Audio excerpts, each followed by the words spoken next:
할렐루야. 아멘. 예, 오늘은 지금은 환난 중이라는 물음표가 들어가 있죠. 지금은 환난 중 물음표라는 제목으로 말씀을 나누도록 하겠습니다. 아멘. 지금은 환난 중이 아니다라는 얘기예요.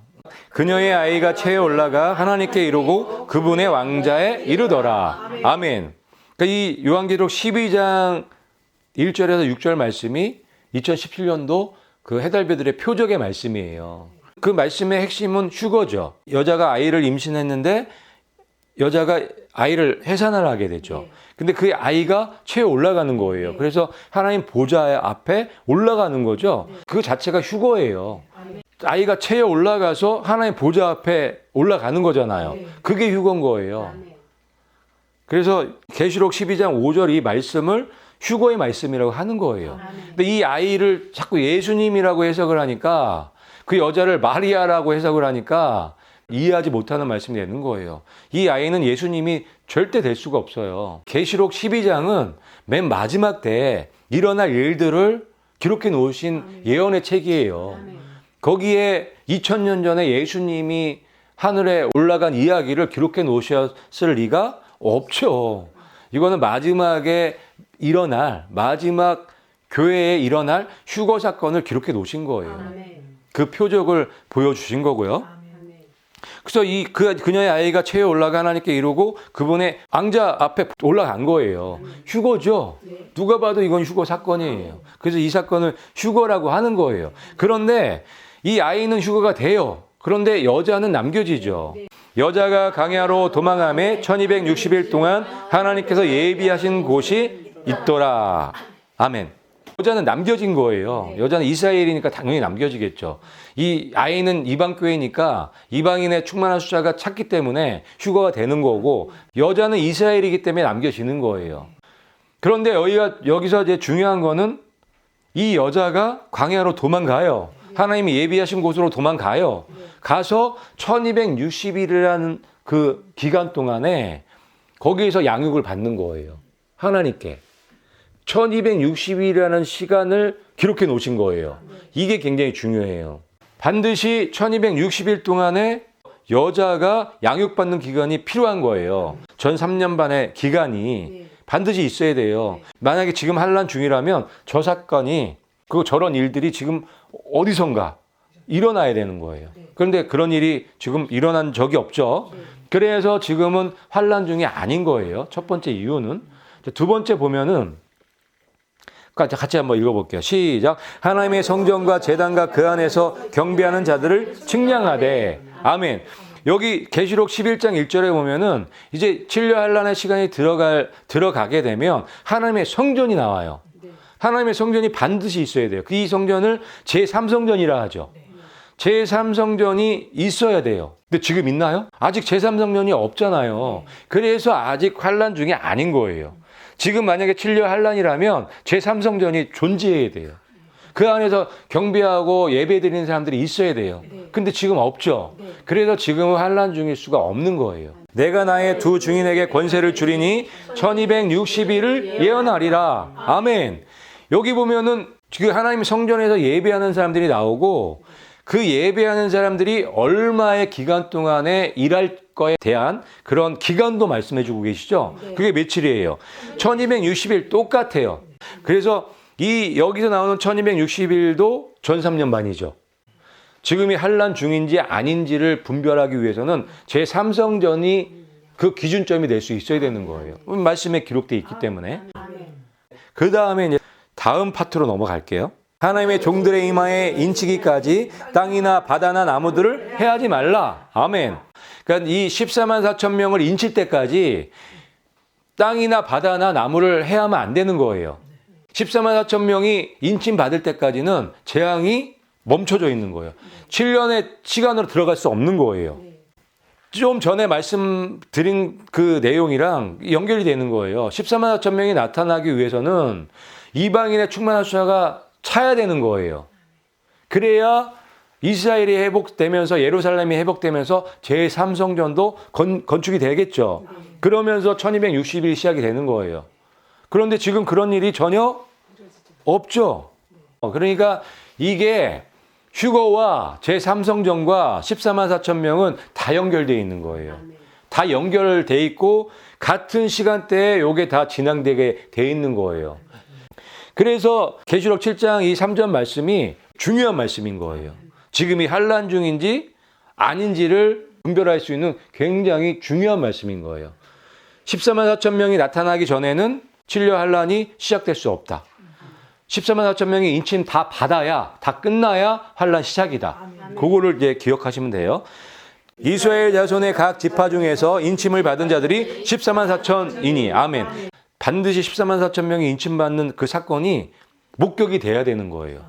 뭐 이거 어떻게 볼 수 있냐고요? 하나님께서 전 세계적으로 알 수 있게끔 해주실 거라고 저는 그렇게 믿어요. 휴거도 그냥 비밀리에 하는 게 아니에요. 휴거도 전 세계적으로 다 알 수 있게끔 공개적인 사건이라고 저는 이렇게 믿어요. 왜냐하면 구름 타고 오실 때 모든 사람이 다 볼 거라고 했거든요. 그 찌른 자들도 볼 거라고 했거든요. 이거는 공개적인 거예요. 비밀 휴거가 아니란 말이에요. 그런데 이거를 이 흑암의 세력들, 이 일루미나티, 이 악의 세력들은 이게 외계인이 납치해 갔다 이런 식으로 이제 미혹시키겠죠.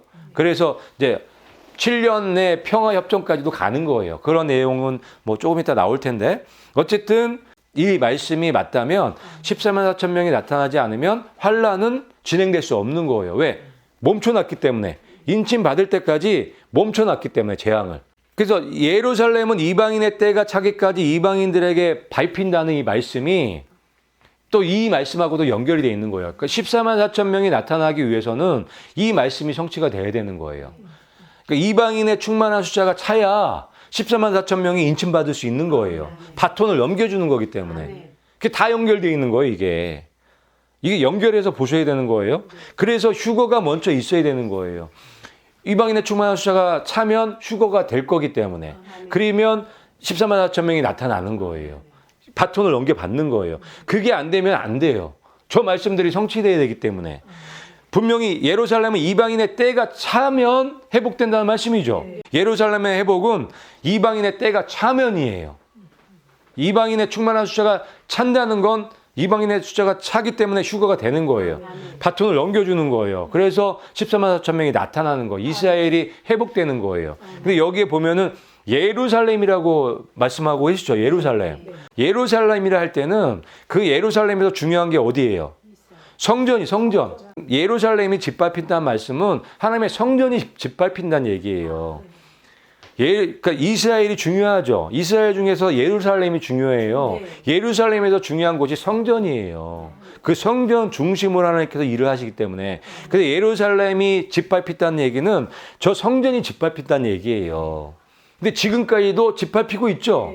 저기 보면 저기 황금돔, 저기 황금사원이라 하는데 저게 하나님의 성전인가요? 아니란 말이에요. 이슬람의 사원이란 말이에요. 아직까지도 하나님 저 성전이 짓밟히고 있어요. 이방인에 의해서 짓밟히고 있어요. 그러면 저 말씀이 성취되기 위해서는 일단 이방인의 때가 차면 저게 무너질 거예요. 저게 무너지고 저 자리에 제3성전이 세워지는 거예요. 그래서 계시록 11장 1절에 하나님 성전에서 경배하는 자들이 나오잖아요. 그 말씀을 하시는 거예요. 이 말씀하고 연결되어 있는 거예요. 이 말씀도 예수님께서 다 예언을 해놓으신 말씀이기 때문에 다 성취가 돼야 되잖아요. 그런데 이걸 계시록하고 이 말씀하고 다 연결해서 보면은 어떻게 성취가 될지를 우리가 쉽게 알 수가 있는 거예요. 다 연결이 돼 있죠. 그래서 계시록 11장 1절에 하나님 성전이 나오고 그 안에서 경배하는 자들이 나오는 거예요. 곧 있으면 그런 일이 일어날 거예요. 언제? 이방인의 때가 차면, 이방인의 충만한 숫자가 차면. 그래서 지금은 환난 중이 아니라고 믿을 수밖에 없는 거예요. 이런 일들이 아직 일어나지 않았잖아요. 하지만 이런 일들이 일어날 그 징조들은 지금 엄청나게 많이 일어나고 있죠. 곧 일어날 거예요. 곧 그런 일들이 일어날 텐데 아직은 안 일어났기 때문에 아직은 환난에 들어간 게 아니라고 말씀을 드리는 거예요. 그들이 그 찌른 바 그를 바라보고 장자를 위하여 통곡하듯 하리로다. 아멘. 그들이 그 찌른 자를 보고선 통곡하게 되죠. 통곡하고 막 울잖아요. 이건 돌아왔다는 거예요. 예수님을 자기네 구주로 받아들였다는 얘기거든요. 그런데 그 결정적인 그 이유가 뭐냐면 그 찌른 바 그를 바라보고 그 찌른 그분을 바라보고 이게 이 통곡하기 시작하는 거예요. 근데 그 찔은 그분을 언제 바라봐요? 휴거 때 바라보는 거예요. 공중 강림 때 바라볼 수 있는 거예요. 자, 볼지어다 그가 구름을 타고 오시리라. 그를 찌른 자들도 볼 것이요. 이 휴거 사건을 통해서 이스라엘이 회개하는 거죠. 돌아오는 거죠. 그 찌른 자를 보고 통곡한다는 말씀을 기록해 놓으셨잖아요. 여기 다 기록돼 있잖아요. 그래서 휴거는 비밀 휴거가 아니라고 말씀드리는 거예요. 공개적으로 휴거가 있고 그 휴거되는 모습을 이스라엘이 보고 여기서 통곡하기 시작하는 거예요. 그래서 돌아오는 거죠. 여기서 기가 막히게 다 성취가 되는 거죠. 이방인의 충만한 숫자가 딱 차니까 휴거라는 사건이 일어나면서 이스라엘이 그 찌른 자를 볼 수 있는 상황이 오는 거죠. 그래서 그 예수님을 바라보면서 통곡해서 완전히 이스라엘이 회복되는, 예루살렘이 회복되는 그런 일들이 일어날 거라고 기록해 놓으신 거예요. 얼마나 자연스럽고 얼마나 완벽한 그 디자인이에요. 그렇죠? 그래서 지금 환난 중일 수가 없는 거예요. 반드시 휴거가 먼저 있어야 이 모든 일들이 다 진행이 되게끔 돼 있어요. 이거는 하나님께서 계획해 놓으신 거고 하나님께서 기록해 놓으신 거기 때문에 하나님의 방법대로 될 거예요. 그리고 지금 이 방법대로 하나님의 계획대로 하나하나씩 진행되고 있어요. 지금 현재. 그리고 요대로 그렇게 진행이 될 거예요. 그 다음에 먼저 배교하는 일이 있고 멸망의 아들이 나타나기 전에는 그날이 이르지 아니하리니. 아멘. 그러니까 여기 두 가지를 말씀하고 계세요. 배교하는 일, 이거는 종교 통합이고요. 그리고 이 멸망의 아들이 나타나는 일은 적그리스도를 얘기를 하는 거예요. 요 두 가지 사건이 반드시 있어야지 그날이 온다는 거예요. 그날은 휴거의 날이에요. 공중 강림의 날을 얘기를 하는 거예요. 왜냐하면 데살로니가 후서 2장 1절 말씀에 이 말씀이 있어요. 예수 그리스도의 강림하신가? 우리가 그 앞에 모임에 관하여 지금 얘기를 하고 있는 거예요. 사도 바울이. 공중 강림에서 예수님하고 만나는 상황을 지금 설명해 주면서 2장 3절 말씀을 하시는 거예요. 그러니까 공중 강림이 있고 휴거가 있기 위해서는 반드시 종교 통합, 그러니까 배교하는 일과 불법의 아들, 적그리스도가 나타나야 된다는 말씀을 하시는 거예요. 데살로니가 전서 4장 17절, 16절, 17절에 보면 친히 하늘로부터 하나님의 나팔소리와 함께 강림하시죠. 공중에서 주를 영접하게 하신다는 말씀이 나와요. 이게 휴거의 말씀이잖아요. 이게 다 연결되어 있는 거예요. 데살로니가 전후서는 휴거의 말씀이에요. 그래서 휴거가 있기 위해서는 반드시 두 가지 일이 있어야 된다는 말씀을 기록해 놓으신 거예요. 그게 첫 번째로 배교하는 일, 종교 통합이고요. 또 한 가지는 적그리스도를 얘기를 하는 거예요. 이 두 가지 상황이 일어나야 거예요. 종교 통합, 이 배교하는 일은 지금 진행 중이죠. 거의 다 됐다고 보고요. 적그리스도도 지금 진행 중이에요. 둘째 짐승. 그러니까 두 번째 적그리스도는 이미 거의 수면에 드러난 거고 첫 번째 짐승, 첫째 짐승도 지금 만들어지고 있죠. 시간 문제예요. 나타날 거예요. 휴거가 있을 때 그런 조짐들이 보여야 되는 거예요. 그런 징조들이. 이 두 가지 징조들이 보여야 그때 휴거가 있을 거라는 거 말씀하시는 거예요. 그런 상황이 올 거야. 그런 상황이 오면은 휴거의 때가 가까이 온 줄을 알아라. 그렇게 알려주신 말씀이에요. 근데 이런 징조도 없고 아무것도 안 보이는 상황에서는 니네가 미혹되지 말라는 말씀을 하시는 거예요. 이해 가시죠? 그런데 지금은 이 두 가지 상황이 이 징조들이 너무너무 많죠. 그렇기 때문에 우리는 휴거를 기다릴 수밖에 없는 거예요. 왜? 때가 다 됐다는 걸 알 수밖에 없게끔 기록해 놓으셨기 때문에. 그래서 이 공중 강림과 종교 통합과 적그리스도가 연결이 돼 있다는 걸 우리가 이해할 수 있는 거예요. 다 연결돼 있죠, 다. 휴거가 있을 시기쯤에는 이런 일들이 일어난다는 말씀을 해 놓으신 거예요. 근데 놀랍게 지금 그런 일들이 막 일어나고 있죠. 적그리스도의 등장은요, 교황권은 이미 이제 다 살아났어요. 이미 거의 다 수면 위로 올랐다고 보는 거고요. 그리고 첫째 적그리스도, 첫째 짐승은 지금 가짜 유대인 중심으로 일루미나티 죄수의 중심으로 거의 하나가 돼가고 있잖아요, 지금. 근데 이런 때가 있었나요? 이런 시대가 없었단 말이에요. 적그리스도가 등장할 수밖에 없는 그 시점에 와 있는 거예요. 그럴 때가 되면 휴거가 있겠다는, 공중 강림이 있다는 말씀을 기록해 놓으신 거예요. 그래서 지금 환란에 들어갔다. 7년 환란이기 위해서는 뭐가 있어야 되는 거예요? 지금 적그리스도도 나타났어야 되고 종교통합도 완전히 성취가 돼야 되는 거예요. 그래서 지금 환난 중일 수가 없는 거예요. 그가 장차 많은 사람들과 더불어 한일의 동안의 언약을 굳게 맺고. 아멘. 이거 굉장히 중요한 말씀인데 이 70일의 말씀이잖아요. 마지막 한일회가 남아 있는데 그 마지막 한일회가 남았을 때 그가 여기 적그리스도예요. 그가 나타나서 많은 사람들과 한일회 동안의 언약을 맺는다는 거예요. 이 일이 반드시 있어야 되는 거예요. 자, 이 한일회 동안의 언약을 7년 언약이라고 하는 거예요. 저 이슬람과 트럼프 미국하고 저 평화협정 맺었잖아요. 이스라엘하고. 그래 저게 아브라함의 협정이라고 하는데 저걸 이 말씀하고 연결해서 성취가 됐다. 이렇게 또 보시는 분들이 많아요. 그런데 저 아브라함의 협정은 한일회 동안의 언약이 아니라는 거예요. 말씀 그대로 한일회 동안의 언약이에요. 한일회 동안의 언약. 7년 언약을 맺는 거예요. 누가? 적그리스도가 나타나야 되잖아요. 7년 환란이 시작되려면 적그리스도가 반드시 등장해야 돼요. 이 말씀대로 성취가 되려면. 그래서 적그리스도가 나타나서 7년 언약을 맺을 텐데 그럼 7년 언약을 왜 갑자기 맺을까? 휴거 때문에 그래요. 휴거 사건 때문에. 저 휴거 사건이 이제 공개적으로 일어나게 되면 지금 세상에 뒤집혀지겠죠? 지각변동이 일어나는 거예요. 그런데 뭐라고 얘기한다고요? 외계인이 침공했다. 외계인이 납치해 갔다. 정해져 있는 수순이에요. 그러면서 적그리스도가 등장하겠죠. 그러면서 이 상황, 그 상황을 수습하면서 7년의 언약을 맺을 가능성이 높다고 봐요, 저는. 이거는 뭐 말씀에 있는 건 아니고 제 생각은 그래요. 그래서 한일회 동안의 언약을 맺을 때 명분 없이 맺진 못하잖아요. 어떤 명분이 있어야 되는데 그 명분이 휴거 사건이고 외계인의 침공을 통해서 이런 일이 일어났기 때문에 우리가 외계인과 싸워서 우리 지구를 지키기 위해서는 한일회 동안의 언약이 필요하다. 뭐 이런 프로젝트를 갖고 나올 거라고 생각이 들어요. 아무런 명분 없이 저렇게 한일회 동안의 언약을 세울 수가 없거든요. 그때 자연스럽게 적그리스도가 등장할 거고 그 외계인 침공에 대한 그러니까 휴거에 대한 대책을 세우면서 한일회 동안의 언약을 맺을 가능성이 높아요. 그리고 저 말씀 그대로 한일회 동안의 언약을 맺을 거예요. 그래서 우리는 알아야 돼요. 저 언약이 한일회 동안의 언약이라는 걸. 7년간의 언약이라는 거를 아셔야 되는 거예요. 말씀 그대로. 그래서 저렇게 자세하게 저렇게 기록해 놓으신 거예요. 그런데 지금 7년의 언약 이런 거 없었잖아요. 아브라함의 협정은 했죠. 작년에. 하지만 저 한일회 동안의 언약은 세워진 적이 없어요. 그렇기 때문에 지금은 환란 중이 아니라고 말씀을 드리는 거예요. 이거는 계시록 4장, 5장 말씀이죠. 한 장의 그림으로 표현해 놓은 건데 자, 정중앙에 하나님의 보좌가 있어요.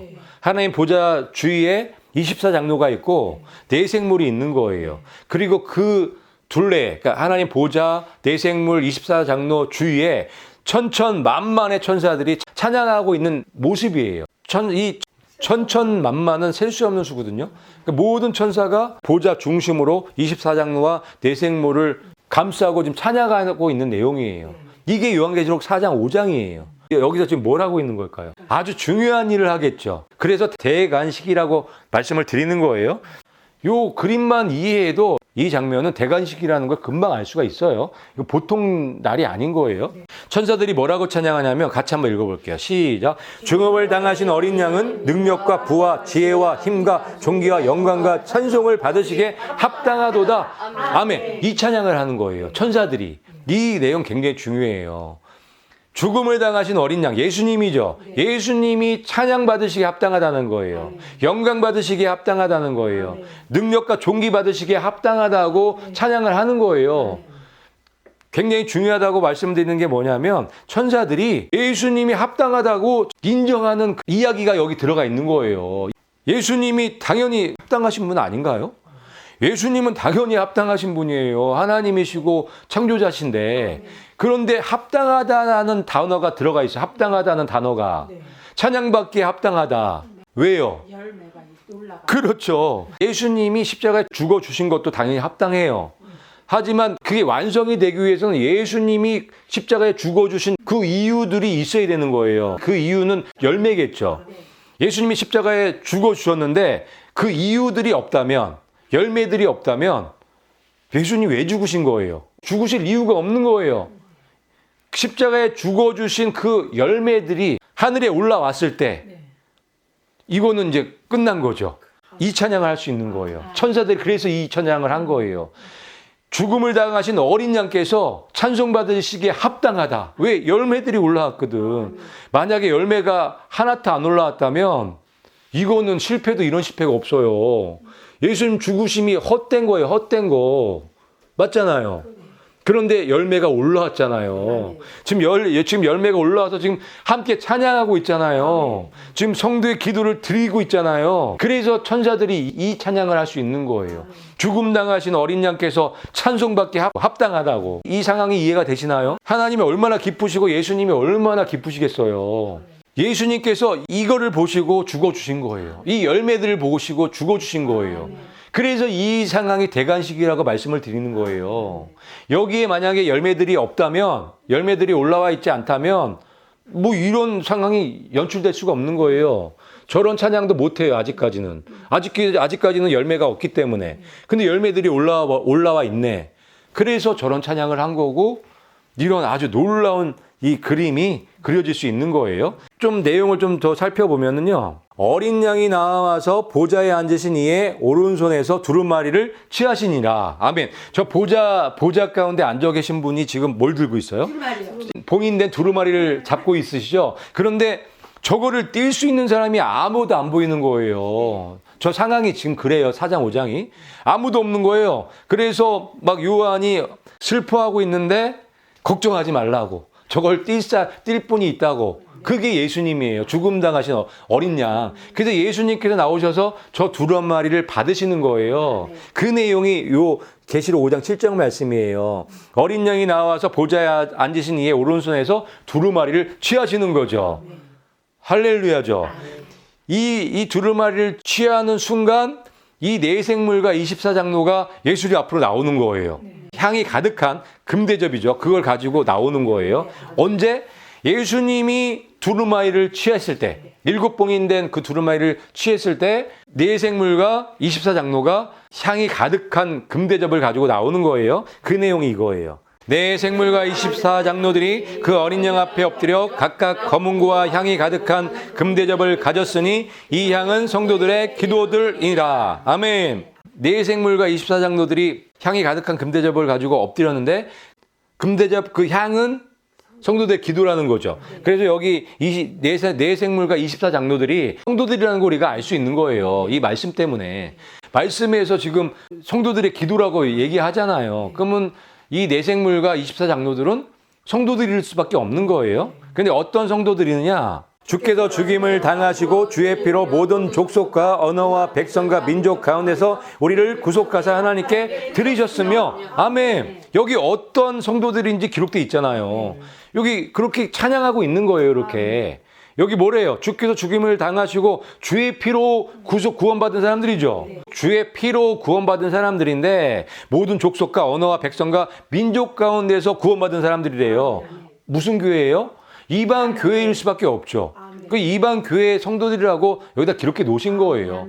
주님의 피로 모든 민족과 백성과 방언에서 구속받은 사람들인 거죠. 네 생물과 24장로들이.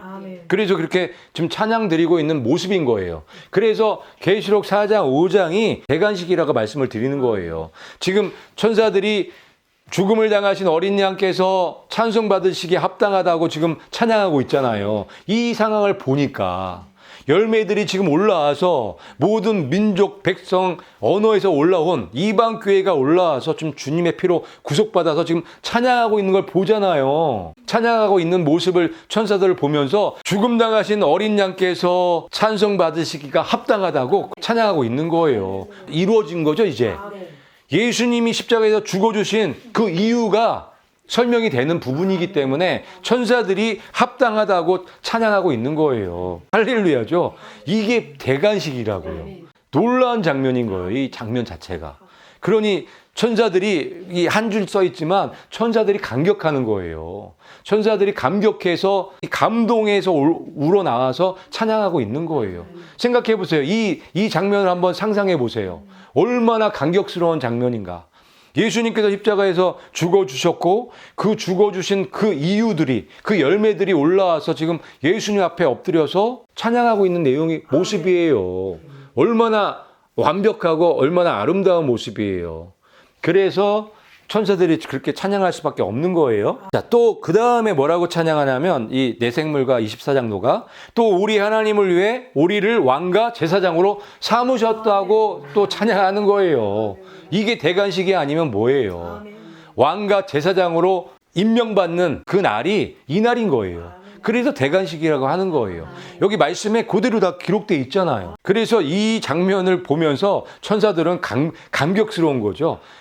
저기 주인공으로 여러분 들어가셔야 돼요. 얼마나 감격스럽겠어요. 얼마나 감동적인 장면이에요. 저기에 주인공들이 꼭 되시기를 축복합니다. 그래서 대관식이 반드시 있어야 되는 거예요. 그러니까 환란이 시작되려면 대관식이 반드시 있어야 되는 거예요. 대관식이. 그 대관식이 있기 위해서는 휴거가 반드시 또 있어야 되는 거죠. 그래서 지금은 환란 중이 아니라고 말씀을 드리는 거예요. 그래서 대관식 이후에 7인이 띄어지게 되고 7 나팔이 불려지게 되고 7 대접이 쏟아지게 되는 거예요. 이제 심판이 지향이 되는 거예요. 그래서 대관식이 반드시 있어야 되는 거예요. 대관식이 있기 위해서는 휴거가 반드시 있어야 되는 거고. 그런데 지금 그런 일들이 일어났나요? 안 일어났잖아요. 그래서 지금은 환란 중일 수가 없는 거예요. 그때 큰 환난이 있겠습니다. 창세로부터 지금까지 이런 환난이 없었고 후에도 없으리라. 아멘. 예수님께서 그때, 그러니까 마지막 때예요. 7인 중에 하나가 띄어질 때, 그때를 말하는 거예요. 그때 큰 환난이 있는데 그 환난은 지금 창세 이후로부터 지금까지 없었던, 그리고 그 후로도 없었던 그런 엄청난 환난이라는 거예요. 엄청난 재앙이라는 거예요. 만약에 지금이 환난 중이라면, 그 환난 중이라면 전무후무한 재앙들을 보셨나요? 그런 일은 없잖아요. 그래서 지금 환난 중일 수가 없는 거예요. 이 예수님의 말씀이 성취가 되려면 진려 환난은요, 우리가 생각하는 그 이상의 환난이에요. 여태까지 한 번도 보지 못했던 환난이에요. 생각만 해도 기절하는. 세상에 임할 일을 생각하고 무수함으로 기절하리니 이는 하늘의 권능들이 흔들리겠음이니라. 아멘. 왜 전무후무한 재앙이냐면 하늘의 권능들이 흔들리기 때문에 그래요. 하늘의 권능들이 흔들려서 하늘의 별들이 떨어지고, 하늘에서 큰 별들이 떨어지면서 바다에 떨어지고, 불붙은 별들이 산과 들을 태우고, 이런 일들이 일어나기 때문에 그래요. 그게 나팔 재앙이죠. 그런데 그런 재앙들 보셨나요? 아직 그런 재앙은 없잖아요. 그래서 아직까지는 7년 환난 중이 아니라는 거예요. 아직 7년 환난에 들어가진 않은 거예요. 전조 증상은 엄청나게 많죠. 들어가기 일보 직전이죠. 고통의 시작에 그런 재앙들은 많이 나타나지만 진짜 7년 환난의 그 재앙들은 아직 시작되지 않은 거예요. 그게 시작이 되기 위해서는 대관식이 반드시 있어야 되기 때문에 그런 일들이 일어나지 않은 거예요. 내가 나의 인내의 말씀을 지켰은즉 내가 또한 너를 지켜 시험의 때를 면하게 하리니. 인내의 말씀을 지킨 사람들을 지켜주신다는 거예요. 그 환난을 면하게 해주겠다는 말씀이에요. 전무후무한 환난, 그 7년 환난에 들어가지 않게끔 해주시겠다는 말씀이에요. 지금이 바로 인내의 말씀을 지키는 때예요. 지금이. 지금 여러분들이 지금 인내의 말씀을 지키면서 가고 있는 거예요. 인내의 말씀은 말씀 그대로 쉽지 않은 말씀이에요. 이 말씀이 지키기 어려운 말씀이에요. 지금이 그런 때죠. 여러 가지 지금 상황 가운데 말씀을 지키기가 너무 어려워요.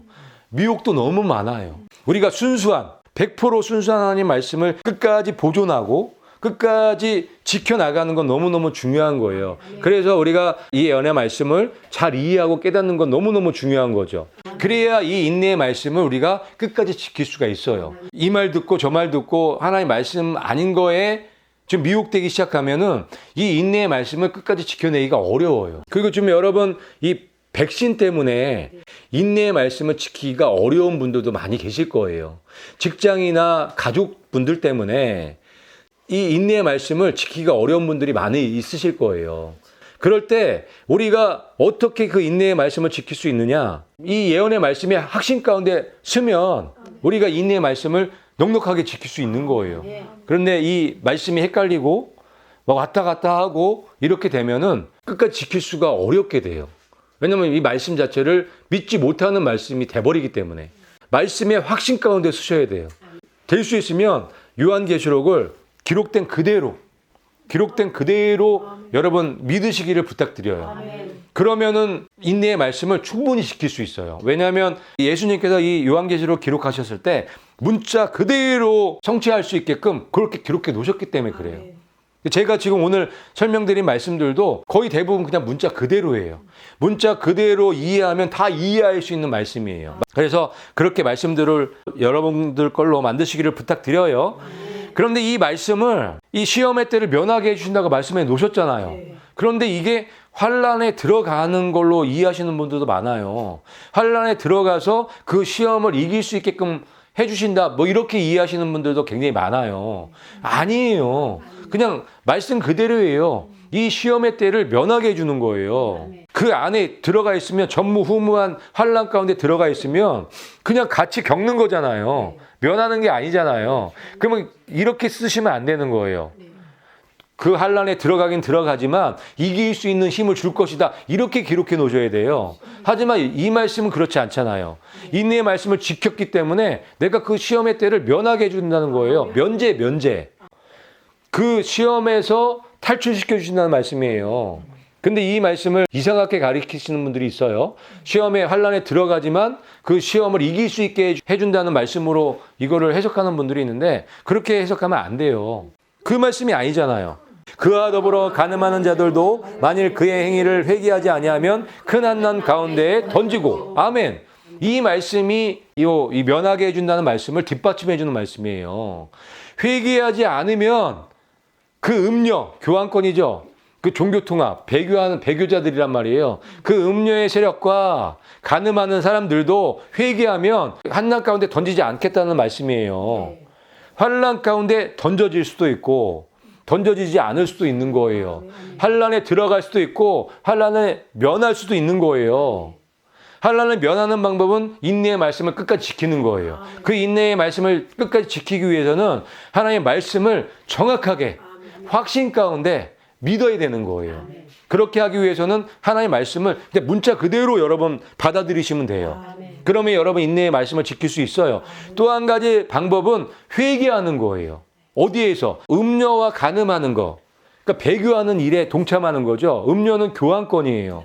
교환권과 연결된 곳에서, 교환권과 연결된 거는 우리나라 개신교로 따지면 WCC, WEA, NCCK 뭐 이런 것들이죠. 가톨릭과 연합해서 예배하는 뭐 그런 것들. 가톨릭과 하나 되게 만드는 모든 운동, 종교 통합의 일들, 그런 일들을 하는 교회에서 나오는 거예요. 그런 교회가 배교하는 교회예요. 지금 그 음녀와 간음하고 있는 거란 말이에요. 그 간음하는 자들도 회개하면, 그 행위를 회개하면은 큰 한난 속에 안 던져진다고 말씀하고 계시죠. 그와 더불어 간음하는 자들도 만일 그 행위를 회개하지 아니하면 큰 한난 속에 던져 넣는다는 거예요. 회개하면 용서해 준다는 거죠. 그 한난 가운데 던져지지 않을 수 있다는 얘기죠. 지금 이 말씀에 두 가지 방법을 말씀해 주고 계시는 거예요. 우리가 환란을 피하고 면하게 되는 방법, 첫 번째는 인내의 말씀을 지키는 거예요. 끝까지 지키는 거예요. 누가 뭐라든 그 길로 가는 거예요. 지금 여러분 그 길을 지금 묵묵하게 혼자서 고독하게 가시는 분들 많이 계신 줄 믿어요. 끝까지 가시는 거예요. 그런데 끝까지 가시려면 확실한 그 예언의 말씀 가운데 서셔야 돼요. 여러분들이 이 말씀을 믿지 못하는 순간 여러분들은 인내의 말씀을 지킬 수가 없어요. 없게 돼요. 그러면 저기 안에 들어갈 수밖에 없단 말이에요. 그렇기 때문에 이 인내의 말씀을 끝까지 지키기 위해서는 하나님 이 예언의 말씀을 여러분들이 확신 가운데 믿으셔야 되는 거예요. 제가 지금 말씀드리는 이 말씀들을 여러분들 반복해서 보시고 연구하시고 이 예언의 말씀을 여러분 것들을 확실하게 만들어야 돼요. 그래야 인내의 말씀을 지킬 수 있고 시험의 때에 들어가지 않고 면하게 될 수 있는 여러분이 될 수 있는 거예요. 또 한 가지는 회개하면 되는 거죠. 저 음녀와 간음하는 일에서 회개하는 거예요. 끊어내는 거예요. 저기서 도망치는 거예요. 그러면 저 큰 한난 속에 들어가지 않을 수 있는 거예요. 예수님의 신보로 휴거될 수 있는 거죠. 그래서 오늘 전체적으로 지금은 환난 중이 아니다라는 말씀을 제가 이 요한계시록 말씀을 중심으로 쭉 해드린 거예요. 오늘 말씀들을 여러분 가슴에 새기시고 확신 가운데 쓰셔서 절대로 이제 좌로나 우로나 치우치지 마시고 흔들리지 마시고 끝까지 인내의 말씀을 지키시고 이 음녀의 세력 가운데서 도망치셔서 예수님께서 구름 타고 오실 때 1등으로 여러분 예수님 앞에 서실 수 있는 예수님의 정말 아름답고 순결한 예수님의 신부들이 되시기를 예수님의 이름으로 축복합니다.